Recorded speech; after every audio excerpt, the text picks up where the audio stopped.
प्रेमी प्रेम से प्रभु का बोले जय गोविंद जय गोविंद। बोलिए वृंदावन बिहारी लाल की जय। बोलिए सतगुरुदेव महाराज की जय। सभी प्रेमी प्रेम से एक भजन बोले। प्रभु बिन कोई अपना नहीं है, प्रभु बिन कोई अपना नहीं है, कृष्ण अपने कोई अपना नहीं है, कृष्ण अपने कोई अपना नहीं है, प्रभु बिन कोई अपना नहीं है, कृष्ण अपने कोई अपना नहीं है। सब स्वार्थ बिन स्वार्थ नहीं है, सब स्वार्थ बिन स्वार्थ नहीं है, प्रकृष्ण अपने कोई अपना नहीं है। सब देखे बने सब देखें बना अपना मतलब, सब देखें बने अपना मतलब, काम अपना बने अपना मतलब, काम अपना बने अपना मतलब, मनो मतलब बेमतलब नहीं है, सब मतलब बेमतलब नहीं है, प्रभु बिन कोई अपना नहीं है, कृष्ण अपने कोई अपना नहीं है। राम कृष्णदास शरण हर की आए, राम कृष्णदास शरण हर की आए, पदु पकड़े शीश पदु पकड़े शीश रखे आए, पदु पकड़े शीश रखे आए, कृष्ण भालो कोई अपना नहीं है, कृष्ण भालो कोई अपना नहीं है, कृष्ण अपने कोई अपना नहीं है। लाज सौंपी है तेरे हवाले, लाज सौंपी है तेरे हवाले, अब निभा लो हमें मुरली वाले, अब निभा लो हमें मुरली वाले, तू अपना कोई अपना नहीं है, तू अपना कोई अपना नहीं है, कृष्ण अपने कोई अपना नहीं है, प्रभु बिन कोई अपना नहीं है, प्रभु बिन कोई अपना नहीं है, कृष्ण अपने कोई अपना नहीं है, सब स्वार्थ बिन स्वार्थ नहीं है, प्रभु अपने कोई अपना नहीं है। सभी प्रेमी प्रेम से संकीर्तन बोले। जय हरि हरि जय हरि हरि, जय हरि हरि जय हरि हरि, जय हरि हरि जय हरि हरि, जय हरि हरि जय हरि हरि, जय हरि हरि जय हरि हरि, जय हरि हरि जय हरि हरि, जय हरि हरि जय हरि हरि। बोलिए वृंदावन बिहारी लाल की जय, बोलिए सतगुरुदेव महाराज की जय। सभी प्रेमी प्रेम से सत्संग सुने।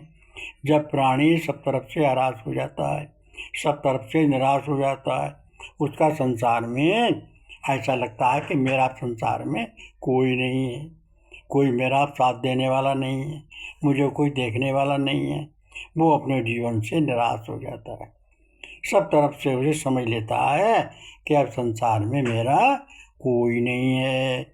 ऐसे जीवन से तो मरना ही अच्छा है, ऐसे जीवन से तो मरना ही अच्छा है। अरे भाई ऐसा नहीं है, जिसका कोई ना हो उसके भगवान होते हैं, जिसका कोई ना हो उसके भगवान होते हैं। जगन्नाथ के होते कोई भी अनाथ नहीं है। भगवान के होते हुए कोई भी निराश होने की जरूरत नहीं है।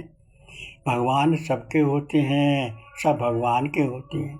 कोई संसारी व्यक्ति ना हो तो ना हो, लेकिन भगवान जरूर सबके होते हैं। इसलिए ऐसा मन में निश्चय कर लो कि कभी दुखी ना हो और होना चाहिए, और भगवान को पक्का भरोसा कर लो।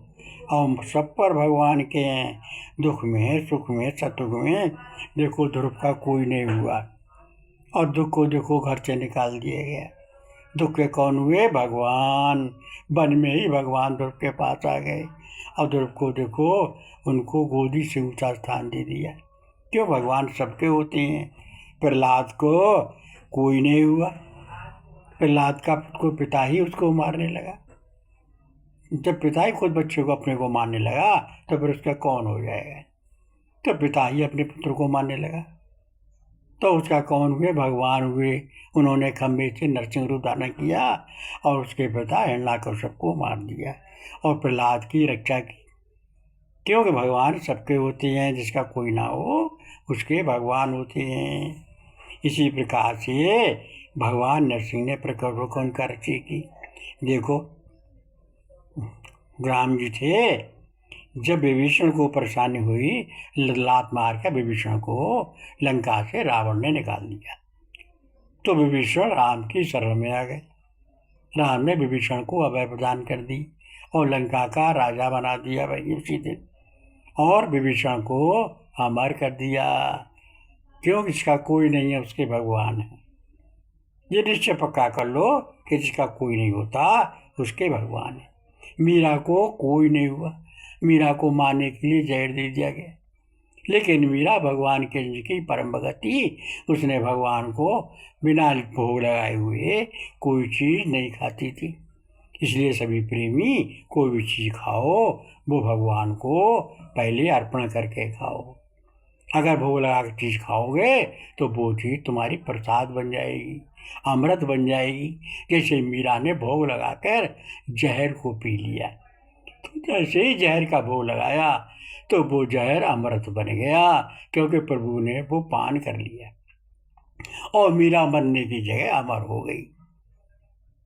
तो ऐसे ही हम सब प्रेमी लोग, कैसे द्रौपदी का कोई नहीं हुआ, ना उसके गुरु हुए, ना उसके कुल गुरु हुए, ना उसके पति पांचों हुए, ना उसके अन्य कोई संबंधी हुए, सब पर गुहार लगाती है। न धातराष्ट्र हुए, न गांधारी हुई, ना उसके कोई पति पांचों हुए। जब कोई नहीं हुआ तो उसके दुशासन जब साड़ी खींचने लगा तो उसने अपना बल लगाया। तो जब अपना बल लगाया तो वो साड़ी उसने दुशासन ने मारे झटके में खोल ली, खींच ली, क्योंकि उसके 10,000 हाथियों का बल था। तो जब खेल दी तो भगवान जी के समय अपने द्वारकापुरी में रुक्मणी जी ने भोजन परसादा है। भगवान ने गिलास उठाया और गिलास उठा के बीच में ही रोक दिया, मुंह से जाने से पहले। रुक्मणी बोली, प्रभु कैसे भोजन रोके हुए हो? भगवान बोले, मेरा भक्त बहुत संकट में है।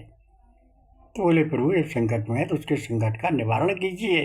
प्रभु बोले, यही तो समस्या है, वो मुझको याद ही नहीं कर रहा है।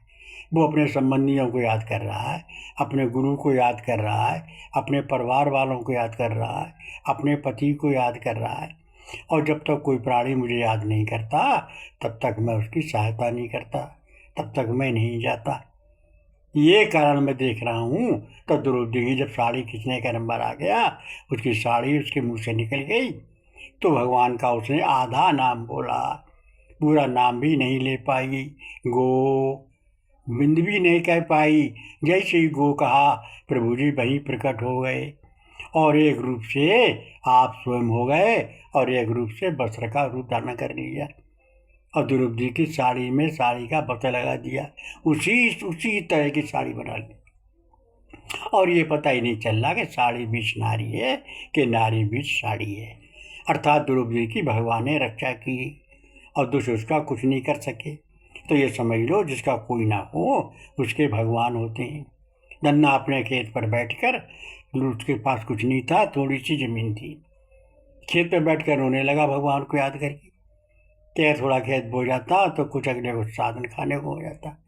भगवान को याद करके कृष्ण भगवान का भगत था, तो भगवान को याद करके जब रोने लगा तो भगवान आ गए और उन्होंने धन्ना का खेत बोवाया और कहा, धन्ना मैंने तुम्हारा खेत बोवाया है, इस खेत में इतना पैदा हुआ, इतना पैदा हुआ, जब तक ये संसार रहेगा तुम सब सेठों में सबसे ऊपर सेठ रहोगे, हमेशा तुम्हारा नाम सबसे ऊपर बोला जाएगा।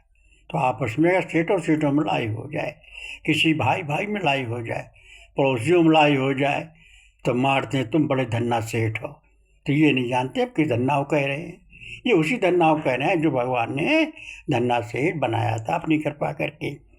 तो ये बात कहने से देखो अहिल्याबाई का कोई नहीं हुआ, और अहिल्याबाई को राम जी ने उसको अपने चरण स्पर्श करके पार कर दिया। जिसका कोई ना हो उससे कौन होते हैं? भगवान। ऐसे विभीषण को भगवान ने लंका का राज दे दिया, और विभीषण जो ऐसे एक नहीं दो नहीं लाखों प्रमाण हैं जो जिसका कोई नहीं होता उसके भगवान होते हैं। तो ये संसार साथ छोड़ दे, लेकिन प्रभु कभी साथ किसी का नहीं छोड़ते। इसलिए प्रतिपल, वो प्रतिपल प्रति जगह प्रत्येक क्षण हर समय हर योनि में हर रूप में हर रंग में तुम्हारा साथ नहीं छोड़ते। क्यों?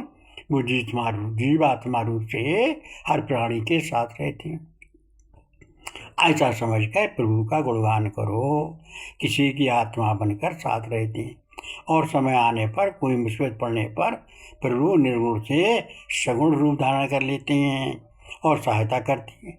ये मन में निर्णय कर लो कि प्रभु का किसी का कोई नहीं हो, भले ही किसी का कोई ना हो, लेकिन भगवान अवश्य होंगे, भगवान सबके होते हैं। अर्थात सभी प्रेमी ये नोट कर लो, ये मन में निश्चय कर लो, जिसका कोई नहीं उसके भगवान होते हैं। तो इसलिए सच्चे मन से प्रभु का, अंतरात्मा से प्रभु का, गुरु से ज्ञान लेकर स्मरण करो, नाम की कमाई करो, और सबका सम्मान करो, सबसे प्रेम का व्यवहार करो। कभी गलती कोई हो जाए तो क्षमा मांग लो, सबसे प्रेम से बोलो, प्रेम से का व्यवहार करो। कभी कुछ भी किसी का ये ना सोचो कि मेरा संसार में कोई नहीं है। दुख हो तो इतना बड़ा ना हो कि भगवान को भूल जा, सुख हो तो इतना बड़ा ना हो कि भगवान को भूल जा। ऐसा मन का विचार करके प्रभु को अपना सच्चा हितैषी समझते हुए प्रभु को अपना स्मरण करो। प्रभु का गुरु से ज्ञान लेकर एक नाम पकड़ लो, एक रूप पकड़ लो, नाम लो, प्रभु का रूप हृदय में रखो, और नाम का सुमरन प्रेम से करते रहो, और नाम लो और सबको निभाओ, और दूसरों को जियो जीने दो, और सबका सम्मान करो। बोलिए वृंदावन बिहारी लाल की जय।